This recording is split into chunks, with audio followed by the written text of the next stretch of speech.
This is The Joe Gaither Show on BamaCentral.com.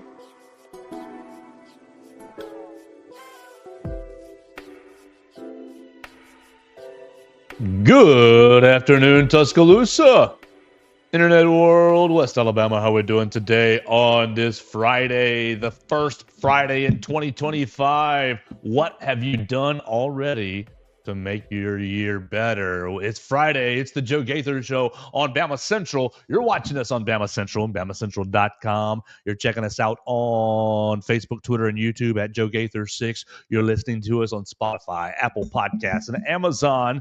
Go ahead, give us a subscribe, rate, and review on those podcast platforms. Tell a friend about the show. As we get into the new year, maybe we can infiltrate someone else's habit. Mason Woods with a nice background today. You got yourself the record player behind you. Yeah, it's a little better than just the black back there. You know, we lost our couch the other day, so we had to fill the space. Absolutely, absolutely. So we're here in the Derek Daniel State Farm studio. You guys are watching us on YouTube. Leave us a comment, a question, a query, or complaint right there on the Bama Central YouTube comment section. We're going to have a lot of fun. There's a ton to get into. Yesterday, we talked all about the bowl game, what went wrong for Alabama, losing to Michigan. How terrible. Really, really bad. But lots of movement has now occurred since yesterday's show.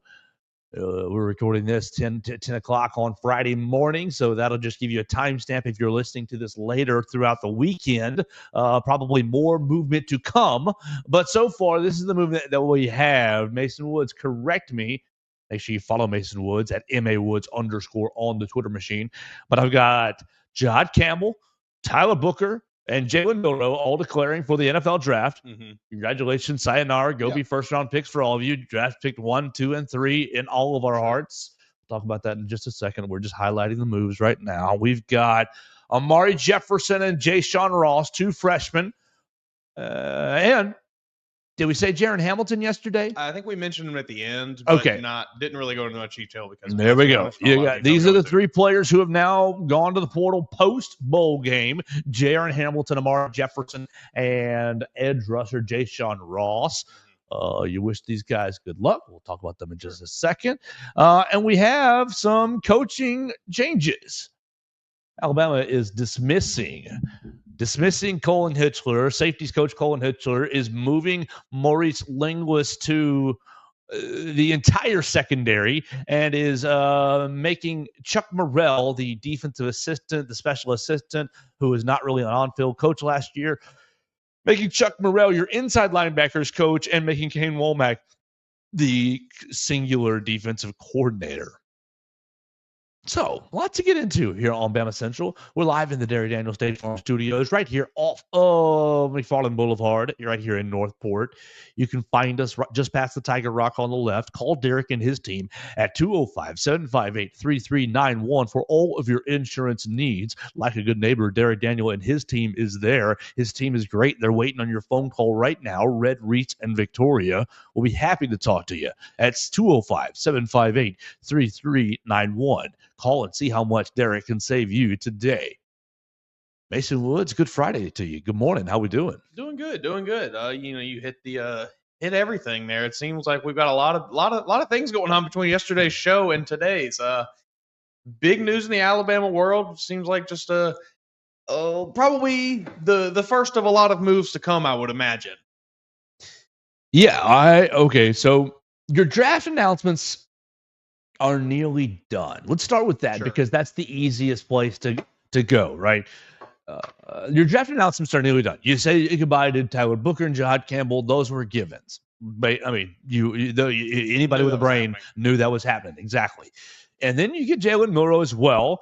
And that's a good we'll get into each of these in just a second. But the rest of the announcements, LT Overton has already said, I'm coming back to Tuscaloosa for another year. And so here we go. Damani Jackson, it's all on you, big man. What you want to do? You want to stay in town and try to improve your draft stock, or do you want to take it on to the league right now? I think that he's the only other one. Am I right? Am I missing anybody? Any tweener, Mason Woods? Has Jeremy Bernard officially made his decision yet? No. So there you go. Okay. I know that he's not a guy we really have considered You an love him. NFL You guy. love him. I do love Jeremy Bernard. I really hope that he comes back. I think he is someone who definitely should come back, but I would imagine he does. But yeah, that's the only other guy that I can think of right now off the top of my head. All right, fair. So you're sitting kind of holding and waiting on Jeremy Bernard and Damani Jackson. You get both those guys back. That's huge for next season.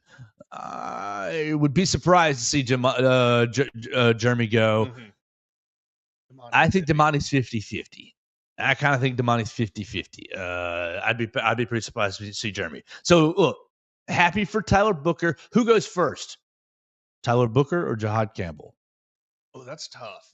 Tyler Booker being an interior lineman, his positional value in the NFL for an unbeknown reason to me is a little lower than what it probably should be for someone of his caliber.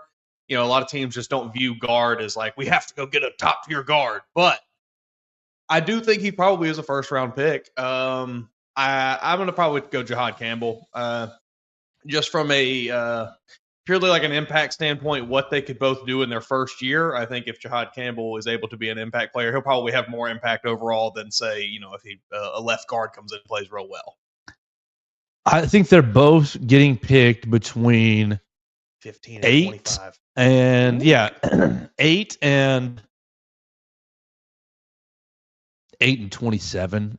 Yeah. I know you just gave a better range. You just said 15 and 25, so yours is closer, like a tighter range. I think that somebody could really fall in love with Jahad Campbell like Micah Parsons and see him as a top 10 prospect. And I think that there's a strong chance. I mean, just looking at the top draft here, there are definitely who's the top 10 right now? Obviously, the standings got one more week to decide. We've got New England number 1. Don't need a quarterback. Right. They'll probably be trading out of that spot, I would imagine. Tennessee number 2 needs a quarterback. Please don't draft one. Cleveland number 3, Giants 4, Jacksonville 5, Carolina 6, New York Jets at 7, Las Vegas at 8, Chicago 9, New Orleans at 10. So some quarterback needy teams in there, but some teams that will be just looking for probably the best player available. I can see my Chicago Bears definitely drafting an interior lineman, whether it's Tyler Booker or whether it is Tate Ratledge out of Georgia. I can also see them going. I mean, Jahad Campbell's going to be competing with Abdul Carter, the Penn State kind of do it all dude. Tennessee, please take him. Abdul Carter. That's what I want. Yeah, that's what I want so bad. You're going to be competing. Who's the fella out of Tennessee? James Pierce. Yes, exactly. I think I'm going to go Campbell first as well, but I think both those guys are going to be gone by pick 22. Mm-hmm. Yeah, I definitely don't think either of them escape first round. I think both of them, a team will fall in love with them. Probably multiple teams will fall in love with them. I think Campbell's skill sets are just he just can do it all. Right, exactly. He's everything that you want out of an NFL linebacker. Mm-hmm. And while linebacker is not like really a hugely you talk about positional value, both linebacker and guard are kind of down on the scale. But if you don't have one and you need one and you need someone that might turn out to be really, really good, I think Jahad Campbell is really a great option. Yeah, linebacker I think is one of those where, sure, you can just find solid linebackers. It's not, it's kind of like running back a little bit where you can just plug guys in and, you can get a guy that gets 10 tackles a game. But if you have someone that really is a top tier at that position, it is a big difference maker on the defense. I think Campbell goes before him, before Booker. But yeah, I'm going to stick to what I said. We'll see how that changes. They both go before pick 22. We'll see if I'll go even lower, 20 or 18. We'll see as we get closer to draft time. All right, so Jaylen Milroe. We talked about it yesterday. Oh, my gosh, we agonized over the feet. And a lot of people have been in my mentions and in my comments. I appreciate everybody who's commented on the social media machine at Joe Gaither 6 on the passing. I broke down didn't break anything down. I just strung together all the passing plays. I mean, it wasn't a whole lot to break down. Yeah, I strung together all the passing plays and said, what did you notice? And the people went wild in the comments. I appreciate that. Anyways, we're moving forward. He says, I'm going to the draft. Mhm. Great. Godspeed.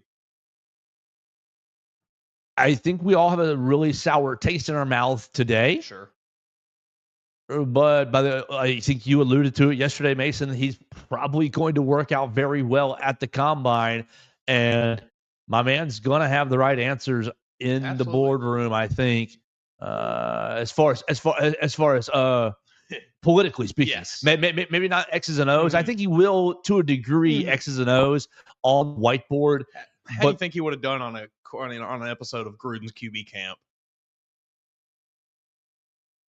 I think he would have come off perfect. I think I just got a text message. I want to say that wasn't the perfect wasn't a comment at you. I think he would have come off really, really silly. Yeah, like I think Gruden would have been able to break him into like this isn't media, so he would have been you're probably right. Because Jaylen has a side that you don't really get to see a lot. Just see little bits of it. But he cracks open like, I got a funny personality. I think John Gruden would have broke him open, but would have probably also exposed him a little bit. Yeah. And like Jaylen would have brushed off the exposing as like, how we did it this way. Mm-hmm. Maybe I don't know. Maybe I'm an idiot. Sure. Do you think? I mean, look, I know just as much as you or just as little as you, if we're being, honest about quarterback play. I don't know a ton, but I think I could definitely see something like that happening. I think, again, I was not in the quarterback room. I don't know. I think it was maybe obvious at times that Jaylen Milroe struggled to read defenses and relied a lot on the first read, relied a lot on design plays. But you know what really irritated me from the bowl game? So irritated me was the fact, I don't even know when this play was, but you got from right to left, you got a hitch from the right, and you've got a crosser coming from the left. Okay, great. And you got a fly down the far side of the left, right? So like you're looking at three guys basically, and you probably got a release somewhere, check down. But essentially, this is an easy 1, 2, 3, 1, 2, 3, 4 down to the running back. But here's the deal: like dude is running a hitch, whatever depth it is, 6 yards, 8 yards, 10 yards, what practice million times, yes. Right? Just bleep and snap it off, bro. Just hey, 1, 2, 3, it's out. Like he is at the top of his drop, and I am like that's what I don't care. People don't like, oh, he can't read a defense. You're right, but I don't even know if he can get to number 1 unless it is wide open. He loves to do that little hitch. Right. Like it's a hitch route. It's going to be in traffic, but my man's has the advantage. The wide receiver has the advantage of I'm stopping the DBs don't know that, and I'm stopping at this point. If you can deliver the ball at this point at this time, well, bang, there's 8 yards, and everybody's good. We're moving forward, but you can't even do that. No, like that's your number 1. And here we are in the bowl game. I don't know if it was a trust issue this year between Jaylen and his wide receivers. I don't know if it's a I don't trust my own eyes issue. If it's a I don't trust where I'm going to put the ball, so I don't want to release it. I don't know. So when you talk about him in the pros, like I think it's going to be a really hard time, man. Yeah, I think he's gonna, he's gonna have a hard time playing at the NFL level, playing quarterback at the NFL level, given what we've seen up to this point. Now, there's always room for improvement. You find yourself in a new situation. You sit behind somebody who really knows what they're doing. Maybe he picks up some things, and maybe he gets with a coach who can unlock him somehow. I mean, there's plenty of coaches in the NFL who, especially this year, we've seen unlock quarterbacks that had been cast off into the shadows. Sure. I just you're right. Oh, some of these quarterbacks have taken longer to bake to be ready. I still think even with those guys, though, like a Sam Darnold, say, you even look back to what he did at USC. Like, yeah, he threw a lot of picks. The guy's made a lot of NFL caliber throws, did a lot of really good things. Jaylen Milroe. Would you say some of his better throws were his skill or luck? I think you could pick some out from both, obviously. Like Gravedigger, that was a dagger throw. I'm sitting in the pocket. It's the last throw of the day. Everybody's against me. It's got to be a touchdown. They're all in the end zone. Like that was a beautiful throw. That was a throw that'll leave you just melting in your chair. Yes, but like The one to Ryan Williams against Georgia, how much of that was just on Ryan Williams saying, I'm going to go up and get it? Stop. I don't know. I'm just real concerned with him, how he would operate in an offense, because so much of the NFL is timing. And like, I'm so watching much Caleb bad stuff. Williams right now struggle with it because he wants to hold on to the ball for the bigger play. And like, buddy, if the ball, if it's a 6-yard hit, if it's a 6-yard slant, you just take it. Just take it. And that's what Jaylen has really struggled with all year long. Yeah. I mean, you never go broke taking a profit. No. It's just that is the that should be the beginning for every quarterback right there. It's just, all right, if the defense is going to allow me to get that, I will take that. I'm not going to sit here and try to wait out for more. No, just take what they give me. Don't get hit. Get the ball out. Get it into a guy who is running fast. A guy who's used to getting hit, who knows how to avoid getting hit a little better than you do. Oh, so Jaylen Milroe goes on to the NFL draft. I feel good about saying that Tyler Booker and Jahad Campbell are going to get picked in the top 22 picks. I have no idea what to say about Jaylen Milroe. Like, you nail me down right now, and like,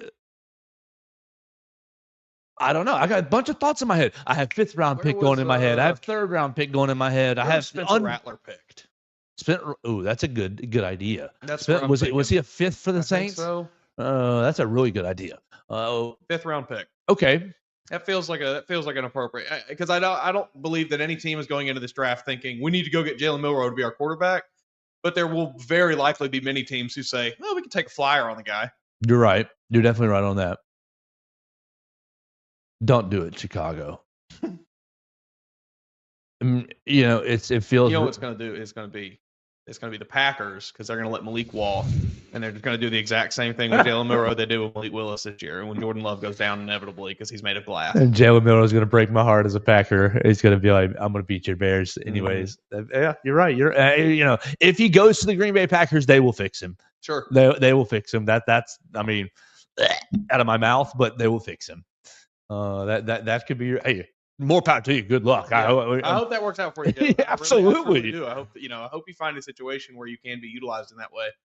All right, so we're now 3 days after the season's. I know we acknowledge still some of the bitter tastes in your mouth after the bowl game loss, but Jaylen Milroe's legacy is what? It's still good. It's still fantastic. I mean, I still, we talked about this on the shows however many weeks ago now. Sure, some bad performances to close out his last year. I'm not going to sit here and argue with you there, because I can't. It is objective. He played poorly in many of the opportunities he was given over the last probably 6-game stretch this season. But to sit here and act like he didn't also hold the program together in the most tumultuous period it's experienced in almost 20 years is just absurd. Without Jaylen Milroe, there's no telling how many more players hit the transfer portal this year. I don't remember. I saw it on Twitter this morning, and I don't think I can pull it up now, but it was just listing once again all of the players that left following the announcement of Nick Saban's retirement. And it's just, there really is no way to even know how many more it could have been if Jaylen Milroe had decided not to come back. We talked about it, I think yesterday, maybe the show before, yesterday, about why you don't pull Jaylen Milroe in the bowl game. And it's because the team loves him. Like, it's, I know there was some frustration. You saw it, but the guys that ride with Jaylen Milroe on this team, they have been riding with Jaylen Milroe, and they will continue to ride with Jaylen Milroe. He is for whatever reason, he has ingratiated himself as the leader of this football team. He appeared in 38 games for the Crimson Tide, started in 27, 21-6 as a starter. 21-6 over the course of 3 years, right? 1,500 rushing yards, 33 touchdowns on the ground, 45 passing touchdowns, 6,000 yards passing. How many Bama quarterbacks can say that? Shoot, probably very few. Part of the 2021 SEC championship team. Starting quarterback for 2023 SEC championship team, beats the Georgia Bulldogs, basically ends the three-peat for the Georgia Bulldogs. And really, I think, as you said, needs to get a lot of credit for what happens behind the scenes. I think people are obviously unhappy at the end of the season result. Sure. And fair, Rightfully so. fair, no problem. But I challenge you to consider what the season may have looked like had Jaylen Milroe walked out the door in January and the roster management would have been even more challenging. Maybe you say, "Oh well, we would have seen Ty Simpson, Joe. We would have seen a better quarterback." No, maybe. But who would have he had to throw to? Who would have been protecting him? Exactly. Exactly. Who's playing defense for and I'm not saying that Ty's unlikable. That is not what I'm saying at all. No, I'm sure everybody likes him a lot. That is not what I'm trying to even imply. But I just think that Jaylen Milroe should get a lot of credit for, look, you can be upset at 9-4. You can say it was below the Bama standard, but how would you have felt about a 7-5? How would you have felt about a 6-6, 6-7, right? 7-6, right? A bowl game loss. Going to the Independence Bowl. I think that would have upset you a whole lot more. And I don't know that you would have beaten Georgia here in Tuscaloosa. You probably don't beat, a lot of things don't happen without Jaylen Milroe. All right, Mason Woods, you ready to move on to, let's hit these portalees real quick because they're all freshmen except for Jaren Hamilton. 2 wide receivers, Amari Jefferson, Jaren Hamilton. It'll be okay. I think it's all right. We've talked about it multiple times before. The talent you have coming in at that position. I'm down about Amari Jefferson. Sure.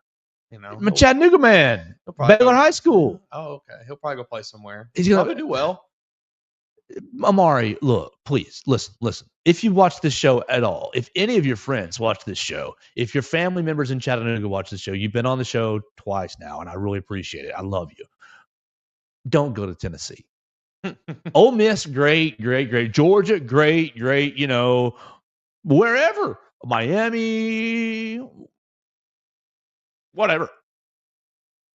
I don't know. Mississippi State's beneath you. Texas, great. Go to Texas. Do that. Don't go to Tennessee. Man, you'll break my heart even further. But no, I think Amari Jefferson is going to go to Tennessee. And if you do, I'm kidding. I'm teasing. I hope you have a great time and have a great career. Look, everybody. It's hard to make that orange look good, though. Yeah, come on, man. Ugh. So we'll see what happens where he goes in the transfer portal. I'm being dramatic just because he was on the show and just because he's from Chattanooga and his high school and my high school were big rivals. And my parents actually work at his high school now. So, there's a little connection. Well, but I hope he does well. As far as Jaren Hamilton, I think the same sort of thing. Opportunities. I've been in the room. The opportunities are drying up. I'm going somewhere else. Sure. Tayshawn Ross kind of stinks. Yeah, that I think of the 3, that's the one that is maybe the most. You raise your eyebrow up at. Still, the opportunities were probably going to continue to be somewhat limited for him. Wolfman, did the Wolfman see Kelby Collins? What's the fella coming in from Cincinnati from Ohio? Justin Smith. Hill, I think. I think you're right, Justin Hill. Real tall. Yeah, it's supposed slender, to be. Yeah. I think he sees him and says, "Ooh, that might be my replacement," which I think Alabama's okay. It's a hard business, but that's the way it goes, and I think Alabama will be a-okay. All right, so you lose in 3 portal. He's 2 freshmen, and a redshirt freshman, maybe a sophomore. Guys who didn't get a whole lot of opportunities, and hopefully they find greener grass where they go. Obviously, I mean, look, you want everybody to stay here. But more importantly, you want everybody to take the best paths for themselves. Yeah, I mean, there's a reason those guys weren't able to find the field this year at the end of the day. All right, Mason Woods, we got 2 more topics here on the Joe Gaither Show, and then we'll dive into basketball real quick. Waking up today, and you're seeing the word fired across your timeline. Shocking. And that's a little hard. That was a little harsh to me. But Colin Hitchler, Alabama secondary safety coach, is fired, departed ways. He had 1 more year on his contract. And I guess it's a little surprising to me because Nick Saban would always just have these guys, well, Johnny's taking another job. Do you think this is just because Kalen DeBoer doesn't have those connections yet? Maybe so. Maybe so. He doesn't have the ability to just call somebody up and say, "Hey, I got a defunct coach. I need you to give a job. Make him an analyst." And the guy just has to say, "Okay, yes, please, coach." Maybe you may be exactly right, but usually that's how we receive the news. Coach Billy is going to take position coach Y at X school. Everybody that was in the know knew. Right. Colin Hitchler is moving on. Now, on the surface, I think people are, fired. Why are you choosing him? Mm-hmm. Well, I don't think that it was because of a failure to perform. Safeties played largely well this year. So. I mean, especially considering, you have Bray Hubbard step in with an injury and play exceptionally well. A bit of a strange situation there and didn't really miss a beat. I think it was mostly because of Chuck Morrell. That's the second part of the – well, there's three small coaching moves. One, I mean, obviously, if you get fired, that's a large coaching move. There's one large coaching move and two smaller moves behind it. You fire Colin Hitchler, and in order to shuffle behind him, you fire Colin Hitchler, Mo Linguist, the cornerbacks coach. I hate how cornerback and quarterback sound so cool. So whenever I do anything, cornerbacks coach, Mo Linguist is now going to be secondary coach. He's going to coach safeties and corners. I think just from a room perspective is going to be a huge positive because I think Mo Linguist is a really big – I think he connects really well with the players. I think he fires them up. I think he gets them in the right positions, and I think he fills them with a lot of confidence. Look, I'm on the outside looking in, a little closer than some, but from where I stand, every time I see Mo Linguist, he is hyping up his guys. He is, you can do it. You're going to do this. You're set up for this. You're made for this. We're going to put you. I just think he's a real, vibes are high, man. I like him a lot. And I think he makes the players feel good about themselves and feel good about working, feel good about doing the nitty gritty, and then feel good about, hey, you have done the nitty gritty. Remember, now you're ready for it. Exactly. There's a lot to be said for that. Yeah. And so that's in the secondary room.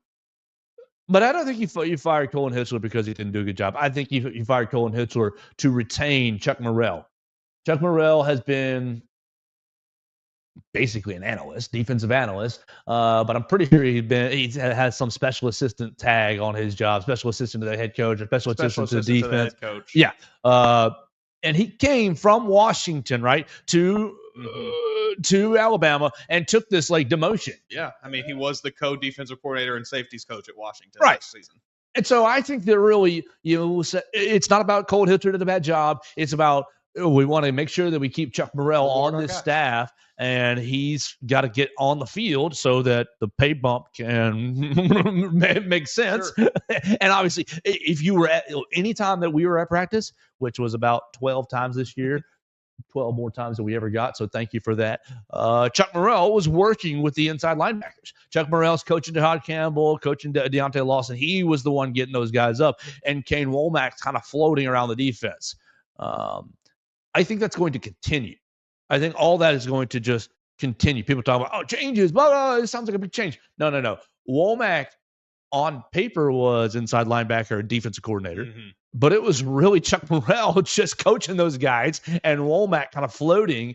I think that's just going to continue. And as far as what it looks like on the field and with the defense, nothing's really going to change. Yeah, I don't think it'll be, like you said, a really overly different next season. Really just for continuity's sake, I think it's nice to kind of get the safeties and the corners together maybe under one umbrella there. And I think it's good to keep Chuck Morrell. He's a guy that's been by Kalen DeBoer's side for a while. Obviously, he wants to reward someone who has coached with him, so he gives him the linebacker position. Thought by most accounts, the linebackers played pretty well this year, and if he was the one in charge of that, keep him on staff. Yeah, so I think that people are going to wake up today, and you're seeing – I'll tell you, my friend Brooks Austin was like, "He's the guy y'all chose to fire." And I saw that same. And it's like, yeah. Well, it's not really about the failure of the defense. I think I don't know how well he can. I mean, if you're on social media, you might have already seen Jere Kirkpatrick Jr. My safety coach just got fired. Thank you, Lord. So maybe Maybe there was a little bit more behind the scenes than we have been privy to. My speculation, whoop, whoop, whoop, reckless speculation. You just want to make that announcement, like We need an air horn. Well, the Lebitard show, he's got Poppy going, it's time to recklessly speculate. And then they just say whatever they want. So I need my friend who does the voiceover to just give us let's get, my reckless speculation is that Colin Hitchler's very, very smart. I think that he and Kane Womack had a relationship. I'm pretty positive they had a relationship, and that's what brought him back here. I think is very, very, very smart on the whiteboard and very good in preparation and very good as far as strategic football goes.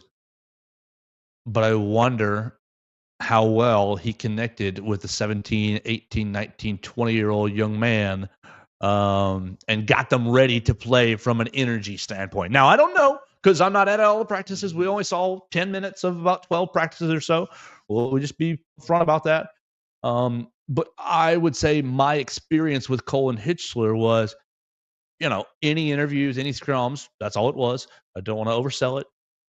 I could tell this is a very smart person. He knows what he's talking about, but I never found him very engaging. Very, oh man, I want to talk to this guy. I wanted to talk to him because of the information they had, not because of the personality, if that makes sense. And I don't mean to be critical, but that's just my reckless speculation that I wonder if that was just not the right vibe.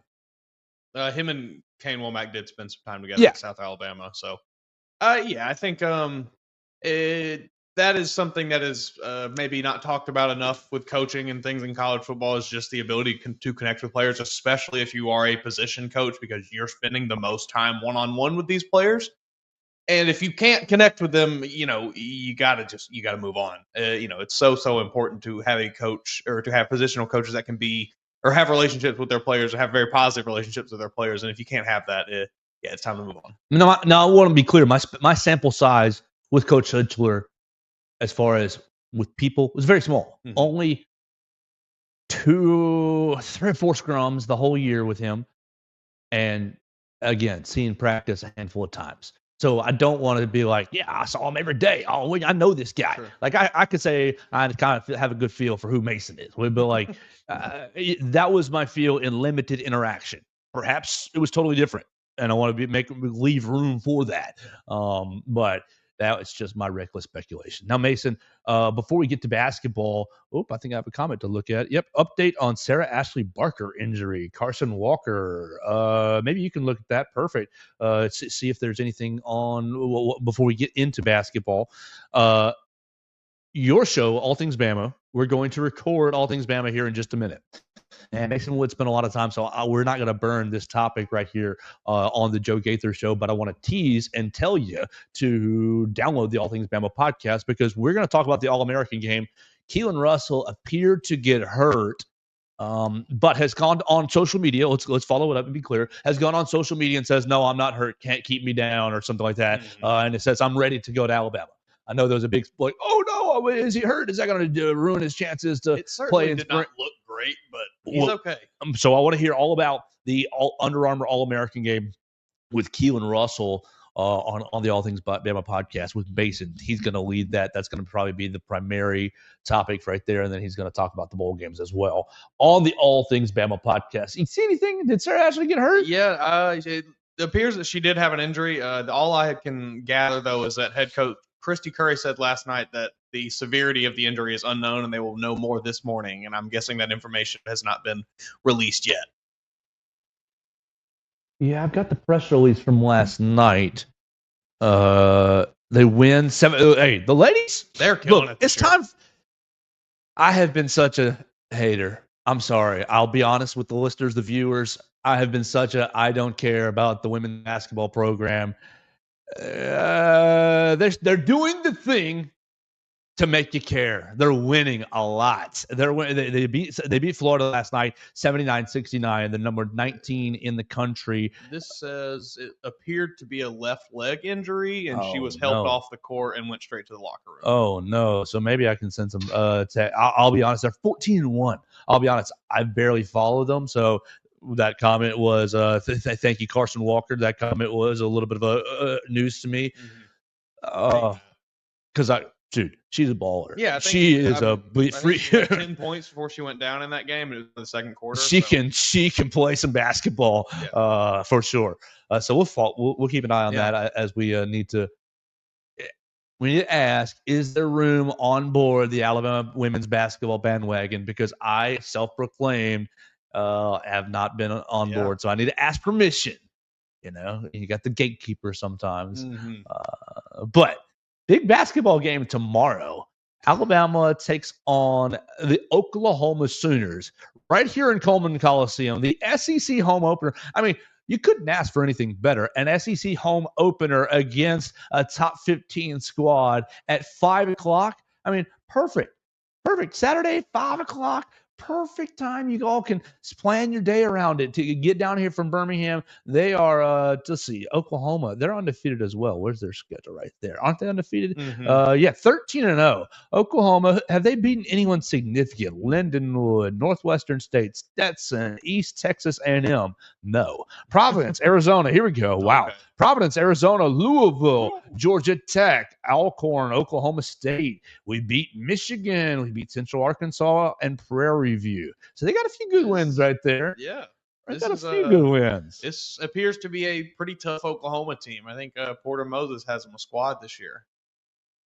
All right, they are. Where are they in the net? They're 42 in net. So they have 2 quad 1 wins. Obviously undefeated, 2 quad 2 wins. The rest of their schedule loaded at the back end. 7 quad 4 games that we just mentioned, and 2 quad 3, but undefeated. Hey, man, undefeated travel. It doesn't matter. I mean, that's a stat all in itself. If you've gone 13 basketball games in college basketball and you haven't been beaten yet, you're playing pretty well. I've got it pulled up here. They're 28th offensive rating, 74th in defensive rating. That's from KenPom? Yeah, that's from KenPom. Top 100 in both. Obviously a bit of a discrepancy there, being top 30 in one and top 75 in the other, but still, pretty good offensively and defensively. Say number one more time. I'm sorry. 28th offensive rating, 74th defensive rating. All right. Fun. Alabama 3-2 in quad 1 games. Alabama 10th in net. You're 2-0 in quad 2 and only play 2 quad 4 games. 4-0 in quad 3. Arkansas State, McNeese, Kent State, and South Dakota State. You got to hope for those teams get a little better this year, and those quad 3s can get into the 2s.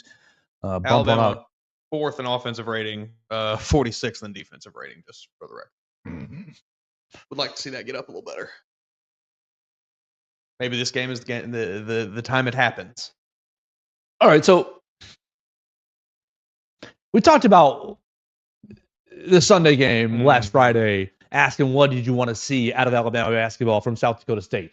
And did one of us say turnovers and the other one said pace or defense? Something to that effect. I think we did. I think we said pace and defense and turnovers. Well, they had the season low in turnovers. Sure. The pace was still meh, could be better. Got a lot of shots up. Defense was okay-ish. You got a much bigger challenge this week. It was a nice win, but they didn't show me really anything in that game that gives me a ton of confidence going into this one. Let's see. Can we find anything from about Oklahoma basketball? Do they got to get any fun players that we're gonna have to worry about scoring 40 bleeping points on us? Sam Godwin, 6'10". That's their biggest boy, and Luke Northweather, who does not appear to be doing a whole lot. Points right there. Points. Let's see. Jeremiah Fears is averaging 18.1 points a game. He's shooting 30% from the 3-point line. He's getting to the free throw line a decent amount, shooting 86%. That might be your man's right there. And then Jaylen Moore is his counterpart, scoring 17.7 a game, shooting a bit better from the three-point line, 38%. I bet you he goes for 50. I bet you he becomes because Alabama is just not defending elite scorers very well. No, they're not. They're kind of just, it's almost like they just let a guy get into a rhythm and then they just say, well, eventually he'll get out of it. And now they're defending the other guys fairly well. It's just a very strange way to play. They haven't, I don't think, overall they haven't particularly defended super well in the post. And then, they've kind of just, especially last game, have just kind of let people shoot at will from outside the perimeter. Teams averaging 36% from behind the arc as a team. They are averaging 83 points a game. Let's see, they're holding teams to 67 points a game. They're holding teams to 27% from beyond the arc, which is right in line. What's Alabama's 3-point percentage this year? Probably not good because it's been just atrocious the whole year. Alabama basketball stats, Roll Tide. Goodness gracious. I know how to get to anywhere, but when I pop up something, I'm just like, oh, what in the world to do? All right, as a team, Alabama has shot, what do you think it is, Mason, this year? Behind the arc, 3-point percentage. 27.8. It's actually a little better than I thought. 31%. Okay. 31.7. And Alabama's holding teams to 29% from beyond the arc. Alabama scoring 89 points a game. It's going to be a lot of fun. Do we look? All right, do you have tickets? No. I do not. Why not? I haven't acquired any tickets. Why not? I thought we were all in on the Crimson Tide. What are we doing here? What are we doing here, Mason? We're telling all of our people to go to the game, and we're not going to the game either. Let's find out. Okay, I get your money. I understand. I definitely respect the finances. We just had the holidays. Absolutely.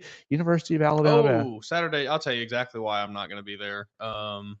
We have some family in town tomorrow. Oh, okay. That's a really good excuse. Because otherwise, I'd loan you $70 because you can get in $70 from Ticketmaster. That's like, for a game of this caliber, that's pretty solid. That's not bad. $70? Where does that get you seated? Section T, row 25. Okay. Which is in the corner. Yeah. Not good. Yeah. Not a good seat. No. But that's encouraging to see. Hey, yeah. It's not a $7 ticket. You're going on. Oh my gosh, that's the dumbest arguments in the world. The Alabama and Auburn Twitter arguments about ticket prices. But here, I'll just throw into it. Well, at $70, you can see how high the demand is for a 15,000 seat arena, 14,000. So our demand is so much better. So our fan base is so much better than your 9,000 seat Cracker Jack arena. I'm sure if you go to are they playing at home on Saturday? I'm sure they are. If they are, I bet their tickets are like $400. Because it's like the demand is so much different. Let's see. Got it pulled up here. Oh, they're playing their next home. Oh no, $133 get you into Auburn versus Missouri. Yeah, so not even a top 25 matchup. A little bit of a different supply and demand when you have 9,000 versus 13, 14,000. Massive. But people can't compute that math in their head. They can't compute why the whole discussion is dumb. Celebrate the fact that Auburn basketball is great and they're it's a tough ticket. Celebrate the fact that Alabama basketball is doing great and look, it's kind of a tough ticket. How much do you think Iron Bowl of basketball tickets are for Neville Arena? For Neville, that's a Saturday. Both games are on Saturday this year. $550. Looks like for $390 you can get in right now. A month and a half out? I need to apply. 2 months out? I need to apply for my credential for that because I want to drive over there for that. Ooh, that'll get you into where is the last time I was over there was the J.D. Davison year, and obviously Auburn was Jabari Smith. They ran Alabama out of the gym, but that place, look. That place was incredible. It was like stepping into just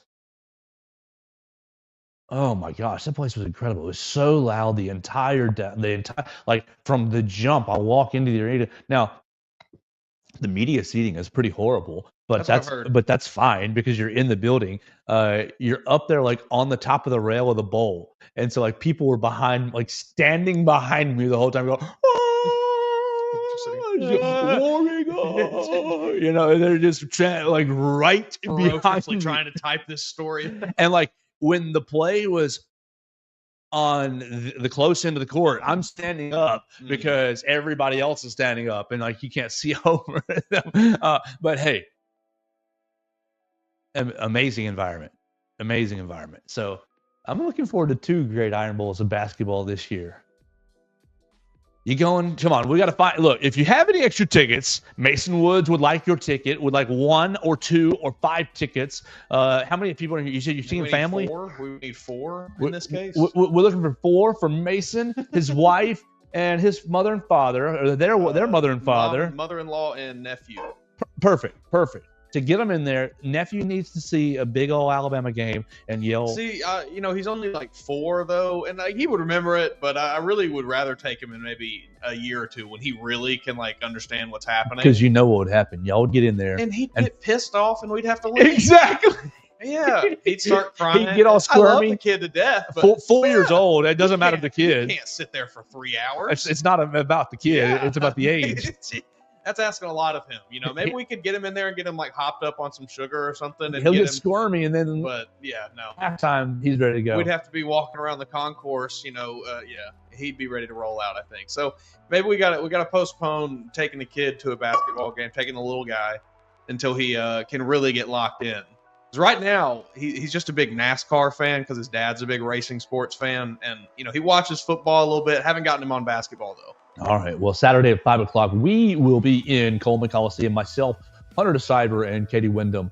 Right now, we're going to wrap up the episode because I am going over to Coleman Coliseum to hear from head coach Nate Oates. We'll hear what he's got to say about Porter Moser's squad, the Oklahoma Sooners, how they're going to defend, and much more. You can find that on the Bama Central YouTube channel, just like you can find all of our interviews and all of our shows and all of our behind-the-scenes action from working the Alabama beat.